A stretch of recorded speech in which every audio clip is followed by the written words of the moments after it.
Friends, welcome to my channel Riya's kitchen and lifestyle. So বন্ধুরা, তোমরা কেমন আছো? আশা করি ভালো আছো, আমিও ভালো আছি।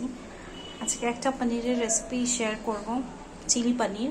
খেতে ইচ্ছা করছিল অনেকদিন ধরে, কারণ ওই প্রায়ই চিকেন আর ফিশ খেয়ে খেয়ে যেন মুখটা একটু কেমন রুচিটা চেঞ্জ করার মনে হচ্ছিল। পনির যেহেতু আমার খেতে ভালো লাগে, তাই ভাবলাম যে একটু চিলি পনির করি, অনেকদিন করা হয়নি। তো দেখো, সেই জন্য আমি পনির এখানে কেটে নিয়েছি, একটু বড় পিস করেছি। আচ্ছা, এখানে অনিয়ন আর ক্যাপসিকাম কেটে নিয়েছি। এখানে কর্নফ্লাওয়ার রেখেছি, সস আছে, সয়া সস আর টমেটো সস। এখানে একটু মশলা রেখেছি, জাস্ট পনিরটা একটু ম্যারিনেট করব। এইখানে আমি এই মশলাগুলো পনিরের মধ্যে দিয়ে দিচ্ছি।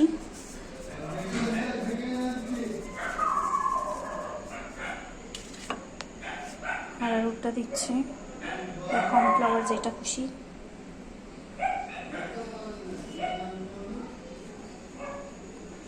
জাস্ট একটু মাখিয়ে নেব, মাখিয়ে নিয়ে তারপরে ফ্রাইটা করব।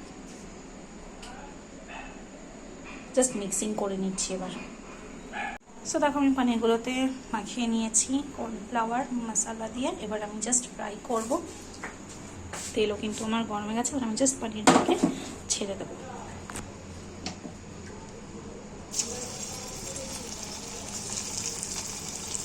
একটু ভেজে নেব, নাহলে তো পনিরটা খুব নরম, গলে যাবে। সো দেখো, আমি পনিরগুলোকে ফ্রাই করার জন্য দিয়ে দিয়েছি। একটা দিক ফ্রাই হলে আমি আরেকটা দিক উল্টে দেবো। একটু ফ্রাই করব, যদি না হয় তাহলে তো ভেঙে যাবে। তো দেখো, আমার পনিরটা ফ্রাই হয়ে গেছে। আমি এবার ক্যাপসিকাম আর অনিয়নটা দিয়ে দিয়েছি ফ্রাই করার জন্য। একটু ফ্রাই হোক, তারপর আমি মশলাগুলো অ্যাড করবো। তো দেখো, আমার গ্রেভিটা তৈরি করা হয়ে গেছে। ফ্রাই যখন হয়ে গেছে, আমি টমেটো সস, অ্যাজ ইউজুয়াল ছিল চিকেনের মতনই, tomato sauce, chilli sauce, soya sauce add করেছি।